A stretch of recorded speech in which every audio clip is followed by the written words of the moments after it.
Good morning, Cape Cod. It's 20 degrees here, which is better than 10 degrees back up at home, but this is the first time we've been down here this winter that we've had to deal with this stuff. What is this anyway? Oh, white. Okay, so we get snow. Crap. This is rotten. I wish I didn't have to deal with this when we're dealing with trying to get some work done on Little Girl. So anyway, let's go take a look. Dad says that there's a pocket of water, which will now be solid ice in the tarp. So I'm gonna go check that out. Oh,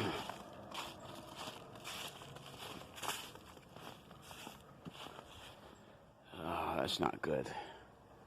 That's not good at all. Let's see what we got on this side. It's on both sides. We got a nightmare to deal with here. That's not going to be good at all. Because that is going to be extremely heavy if that's solid ice up there. So, all right, I'm going to shut this down, go take a look with a ladder up there and see what we got to deal with.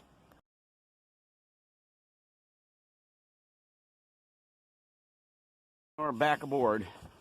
Get this stinking snow off this boat. Here's my wife's snow broom here. Anyway, but there is the ice. That's solid ice right there. Anyway, oh, hang on. Thankfully, on the other side, on the port, once I started picking up on an end, I'll do it from stern here. Once I started picking up on the end, it started breaking in pieces, and I could take it out chunk by chunk.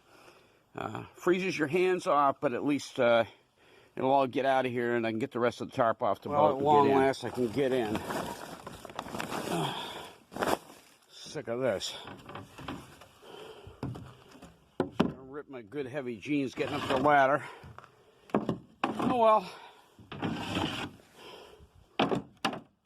You work on a boat, you expect this stuff. It's work. Oh, glad to be home. All right, see the clock's still working. That's good. Barometer says it's way up, which I hope that is correct. It is supposed to be a pretty day today, so. All right, we're back. Go get the stuff out of the trunk and get to work.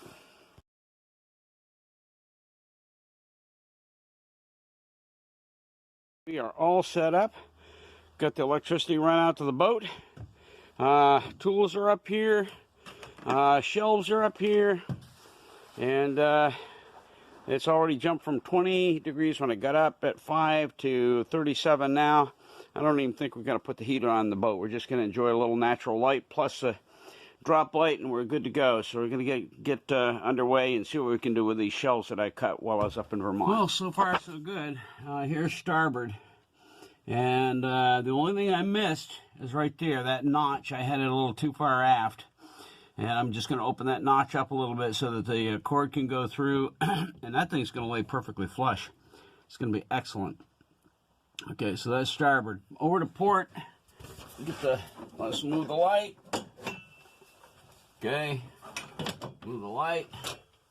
Okay, it's looking all fine for the forward notch there. Aft, I'm going to have to relieve it, but I did this deliberately, by the way.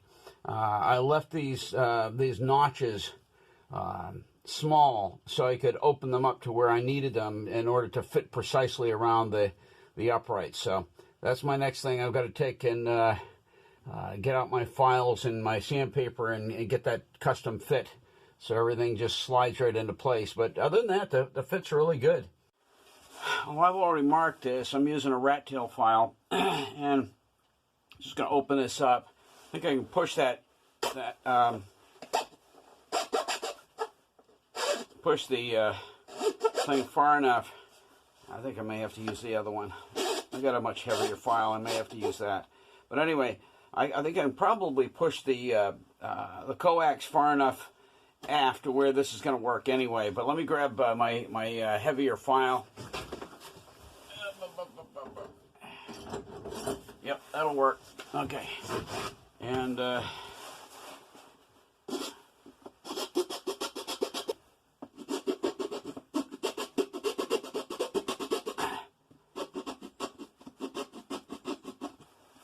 think that'll work very nicely. We gotta test this out. Been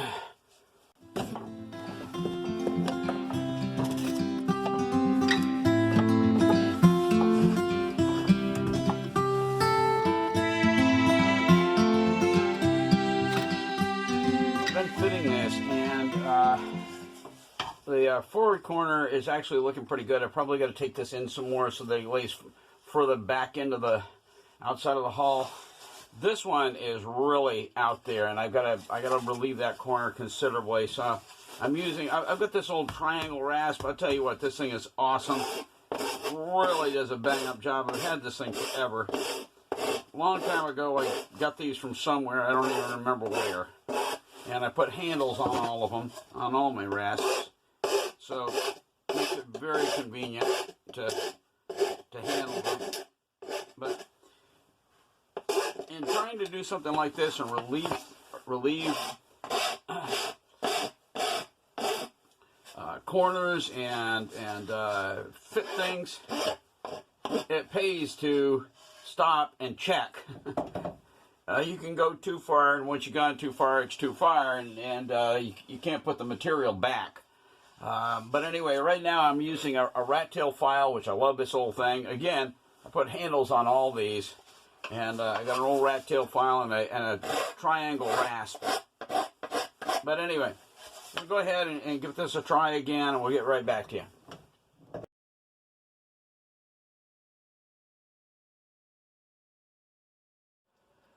Well, update on the circumstance here. This is pretty much fit in. It did not fit quite as tightly as I wanted to on the port side, but the edging is all on. It's not glued. I mean, everything's just in place for now, for the sake of fitting, and I may try to get this a little better fit. But anyway, port is done. Starboard is done. Starboard came out much better than port did. Anyway, the point is, weather's coming in tonight. I was sick as a dog before we came down here, and the result was we lost a whole day. I was waiting for a call from the doctor, and by the time we got the call and decided to just get on the road and not wait for the call, actually, we basically lost all of Thursday by the time we got in here and got supper at night, and it was just whatever. Thursday's gone. This is Friday. Now we got weather coming in tonight by 1 o'clock in the morning, and it means that we're going to be having a birthday party for my sister-in-law tonight. Supper and birthday party for my sister-in-law, and then after that, we're out of here. We got to head back. So basically, this is a blitz trip. We did the whole thing in one day. I had Friday to work. I'm not going to be able to work on the mast the way I wanted to, which is a pain because I was all ready to do it. Here, let's get this out. Get this out of here. All right. Okay. Which way does it go? Yeah, there we go. Brand new anchor light. This is just like the one that came off from it. And when I get back next time, hopefully better weather and more time, and I won't be sick as a dog. So, all right, guys. Well, that's about it. I think we're going to wrap it shortly here, and I'm going to take the solar panel in because at this point we're getting some more snow. So, what a trip. All right. I'll tell you what, this is all going to finish up in Vermont because what I'm going to do is start gluing, putting the pieces together, doing the staining, varnishing, all that kind of good stuff before it comes back down here to the Cape.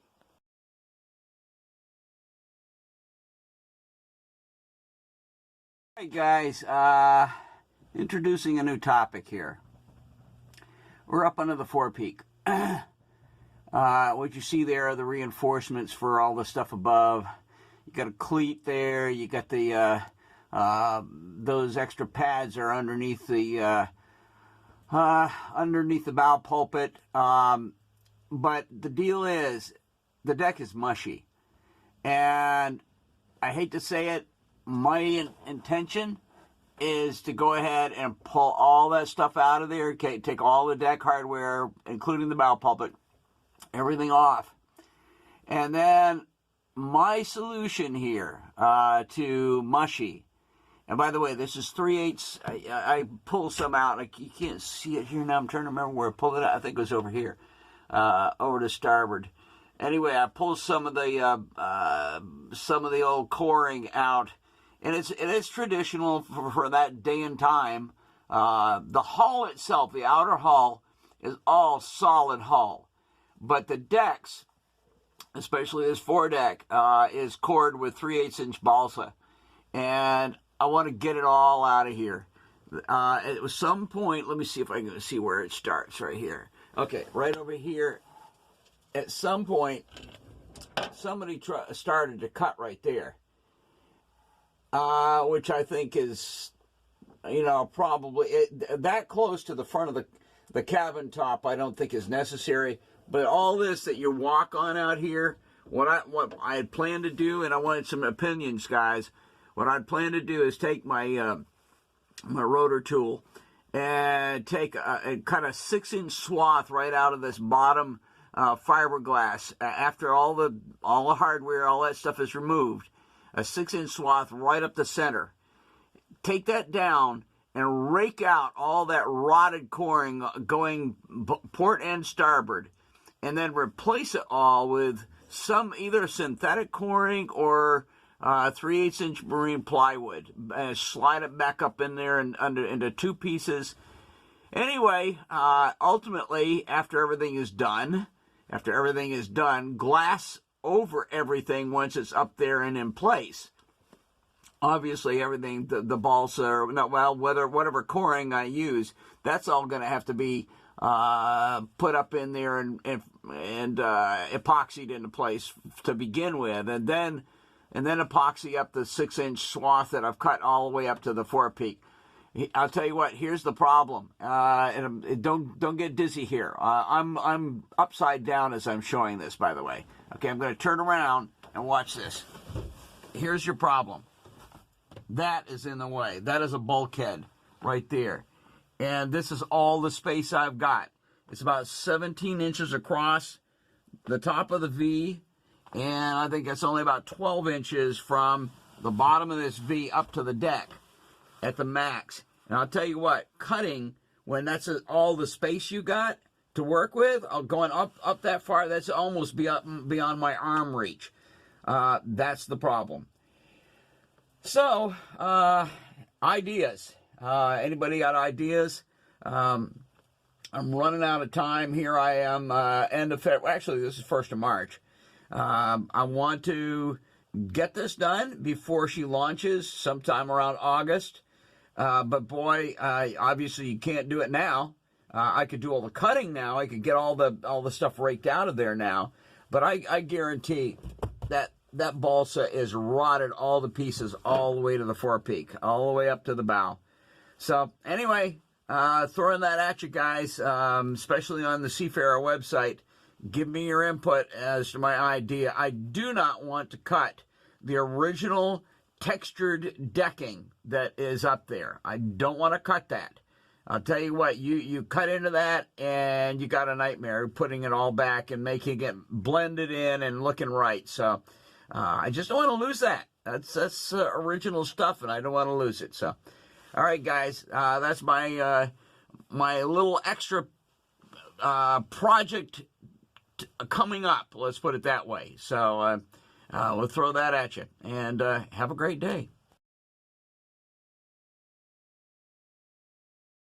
Here we are at the top of the mast. I did just straighten this out. I'm sorry, the extension that they put on the top of this mast for the wind vane. It's got to be straightened a little bit more, but at least it's not interfering now when it goes past the antenna. This antenna, the coil looks like it's shot. I'm seeing a lot of rust right here. We'll see. We get this hitched up. Ironically, right now I can get full reception on my marine radio, and it's not hitched up to anything. In the boat, it's just flip on the switch, and I got really good coverage from the weather station here on the Cape. So, anyway, all right, marine forecast, I should say. Okay, so here is the new masthead light, and you can see where they put it, and it's really awkwardly mounted.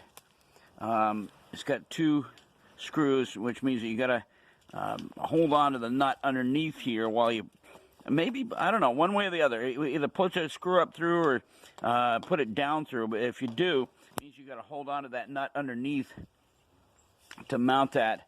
And there's the holes that'll line up perfectly. And this is the original wiring. You see it's identical with this. I basically just cut the other one off because it was totally shot.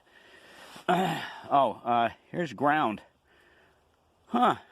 Looks like the ground was never connected to any. No, I take it back. No, it was connected. Here, let me get out of the way. It was connected under one of the mounting screws. So there's the ground. And there's the lead, the gray wire right here. And that comes from down inside the mast. I've got to run all these lines and figure out what's going to what. But in the meantime, that's where that's going. I'm not going to try to do it on this trip. I've got way too much to get done to get everything buttoned up before everybody gets over here at 5 o'clock for my sister-in-law's birthday party. But in the meantime, I am going to look over the rest of the standing rigging and kind of take a look at that, and maybe even look at the standing rigging on the boat. Okay, assessment time. This is a turnbuckle from the forestay. I don't know if you can see this. There's a lot of torque that has gone on this, and that is the shaft of that thread has been twisted and torqued big time. I think this has got to be replaced. Ironically, the rest of them look in pretty good shape. I've looked at all the lines here, and basically all the rest of the turnbuckles are still on the boat. This is the only one that is out here with the rest of the standing rigging, and this does not look good. I'll take some pictures of this and get it on the internet when it goes with this particular. I'll take this right off, as a matter of fact, to see if I can't replace it. But in the meantime, the rest of the rigging looks pretty good.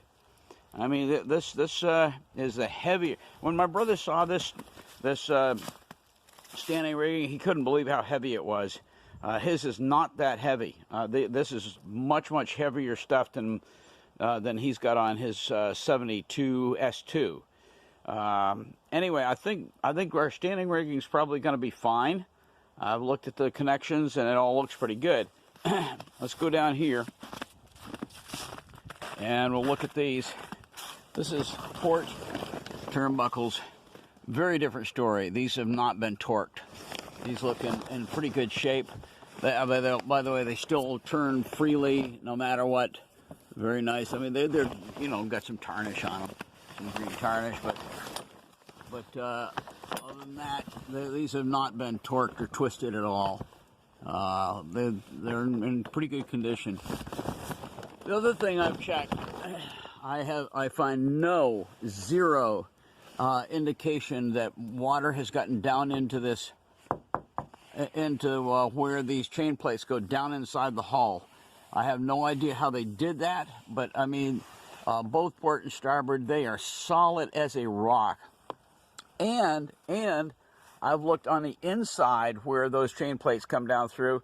I see no indication of any kind of rust or anything, any kind of corrosion coming through the fiberglass. I have no idea how they put these into the fiberglass, but all I can say is whatever they did, boy, they are in solidly. And that goes for the stern as well. Let's go back here real quick, and then we'll go over to starboard. Same thing here. And again, they did a doctoring up job on this stern. This is kind of a weird formation they put back here. I don't think that's original. And this is whatever that is, fairing compound or whatever they put over that.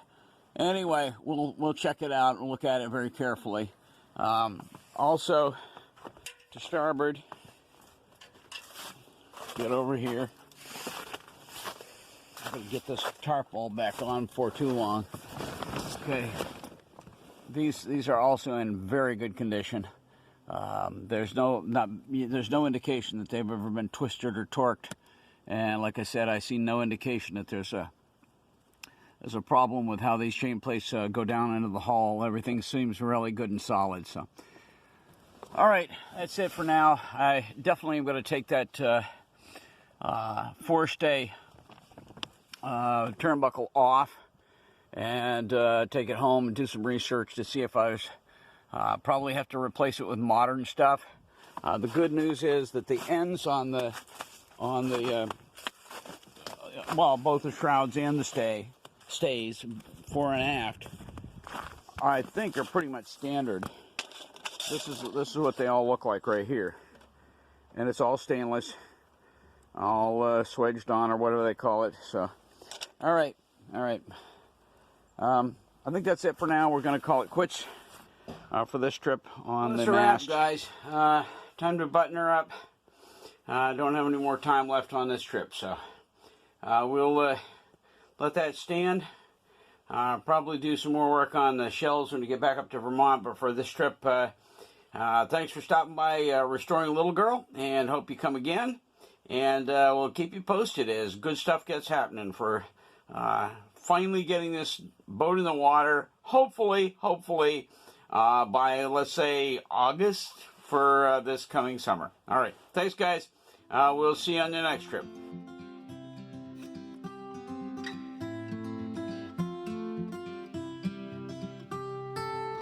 There's a sight you don't see too often.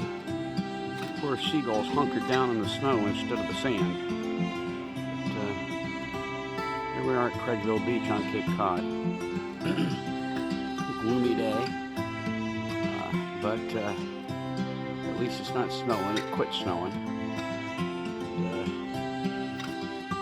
Get back to Little Girl here shortly and get some work done. Had to swing by Craigville Beach for a few minutes.